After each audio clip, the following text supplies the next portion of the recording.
In this video, we are going to show you how to replace the main circuit board in a Hayward AquaRite control panel.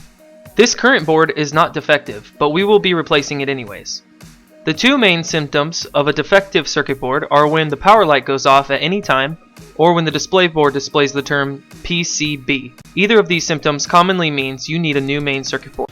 To complete this job, you will need a screwdriver, a pair of needle nose pliers, and possibly a 5/16 inch nut driver. In this case, we will be using a 6-in-1 screwdriver that includes a 5/16 inch slotted bit. Before attempting any work on the control panel, you need to turn off all power to the control box. We recommend doing this by turning off the main breaker to the pool equipment. Once the power is shut off to the equipment, remove the two screws that hold the faceplate on. You will also need to unplug the cell and the flow switch connector from the control board. Remove the faceplate and you can begin removing the wires from the circuit board. You can loosen the screws on the main power input bar and then remove the two lines.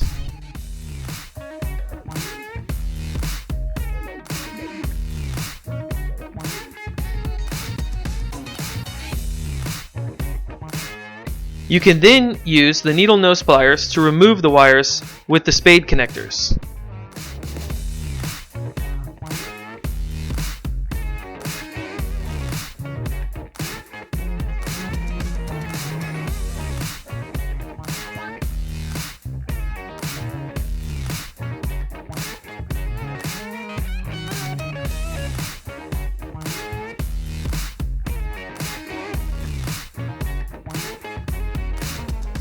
After all of the wires are removed from the circuit board, loosen the two bolts on the bottom of the circuit board so that you can slide the board up and out of the control panel box.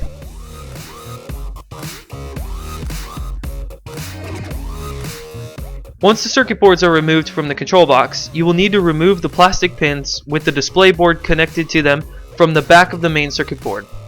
You can remove these plastic pins by pinching the inserted ends with needle nose pliers while pressing the pins out.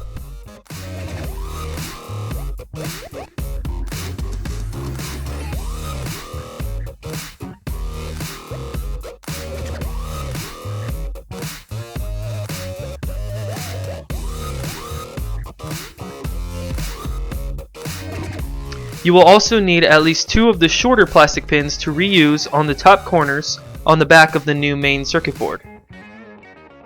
They are then simply reinstalled into the new circuit board by pressing them into their correct hole slots.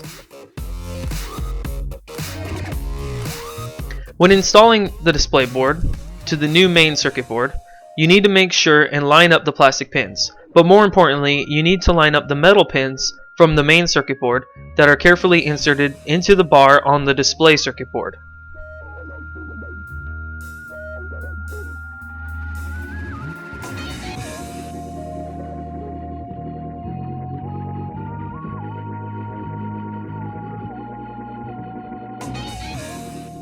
Now that the assembly is ready to go, you can insert the circuit boards into the control box by making sure that the plastic pins on the back are inserted into the available slots in the control box, and then slide it down so that the cutouts on the bottom of the circuit board are placed over the bottom two bolts.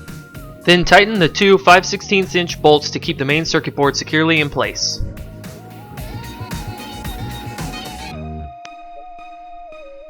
Now that the boards are secured, you will need to reinsert all of the same wires into their correct spots. All of the spade connectors are color-coded and will be matched with the same color descriptions on the control panel.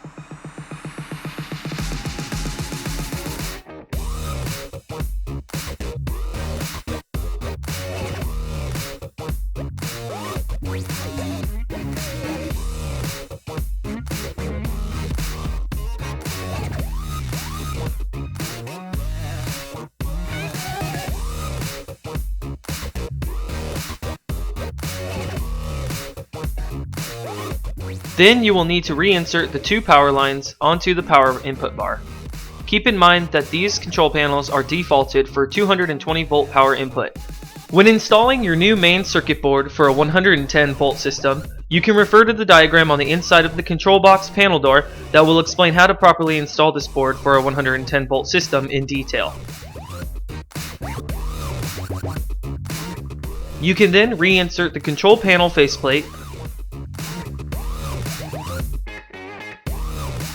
as well as the flow switch and the salt cell plug.